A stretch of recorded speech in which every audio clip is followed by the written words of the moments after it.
Hey LEGO fans, welcome back to the channel. Today we've got some exciting news to share. The LEGO Marvel sets for January 24 have just been revealed. So let's dive right on in and we'll start to have a look at the more affordable sets and work our way up to that higher price tag. Set number 1, 76275, Motorcycle Chase, Spider-Man vs. Doc Ock should retail for around about $8.99, so one of the more affordable sets. This set is 77 pieces and has 2 minifigures. It's an interesting set that kicks off the trend with Venomized villains. While the set itself is fine, the repeated Spider-Man and the questionable Spider vehicle might leave some fans scratching their heads. But hey, £10 is hard to argue with, right? Also, I do like that Venomized minifigure. Climbing up the ladder, we've got the £15 War Machine Mech armor with 154 pieces. And a brand new War Machine minifig. This set leans towards the comics and offers a lot more for the price. If you're a fan of mechs, this one is definitely worth checking out. And I do like the little detailing that they actually added. It kind of looks like a very robust looking mech.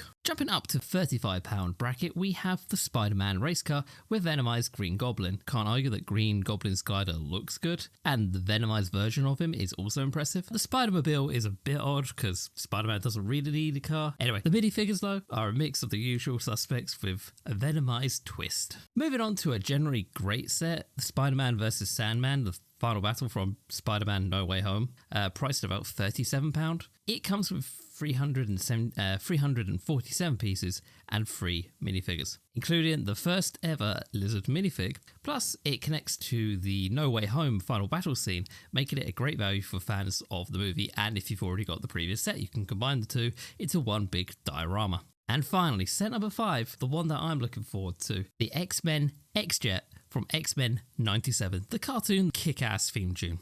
The set itself is £85, so quite a hefty price tag. It comes from 359 pieces and 4 minifigures. While the set itself looks good, the price per piece isn't the best. The minifigures featuring the characters like Magneto, Cyclops, Rouge and Wolverine have their highlights and critiques. Overall, it's an interesting set, but the price might kind of be a deal breaker for some. Going back to the minifigures, I mean, Rouge and Cyclops look good. Magneto looks like Mr. Magenta. I mean, I know the outfit is from the Trial of Magneto. It's fine. But we've just had a Wolverine figure that has better printing than this. Surely we could have a different minifigure other than another Wolverine minifig.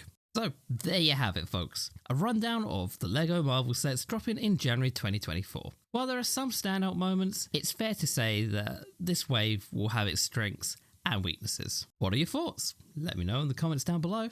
And don't forget to hit that like button and subscribe for more LEGO updates. Until the next time, happy building, and I'll catch you in the next video.